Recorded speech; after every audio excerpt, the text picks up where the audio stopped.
സൗണ്ടിനൊന്നും ഇത്രയും പ്രശ്നമില്ല. സൗണ്ട് പരുക്കനാണെങ്കിലും ഇങ്ങനെ സൗണ്ട് മാറ്റി പാടാനായിട്ട് വലിയ ബുദ്ധിമുട്ടുണ്ടായിരുന്നില്ല. അപ്പം ഞാൻ വിളിക്കുമ്പോൾ ഈ പാട്ട് എൻ്റെ ഫോണിൽ ഈ പാട്ട് കേൾക്കുമ്പോൾ ആര് പാടിയത്? ഞാൻ പാടിയത് പറഞ്ഞാൽ വിശ്വസിക്കില്ല ആരും.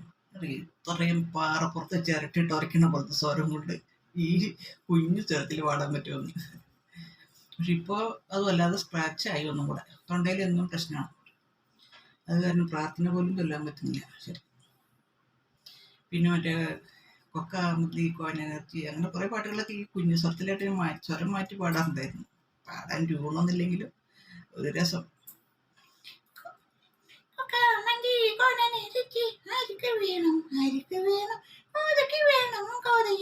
പിടിക്കുവാൻ ആരാനുമുണ്ടെങ്കിൽ വീരാ പേര് പറയാമോ? ഞമ്മന്റെ പാപ്പ പ്രശാക്ക്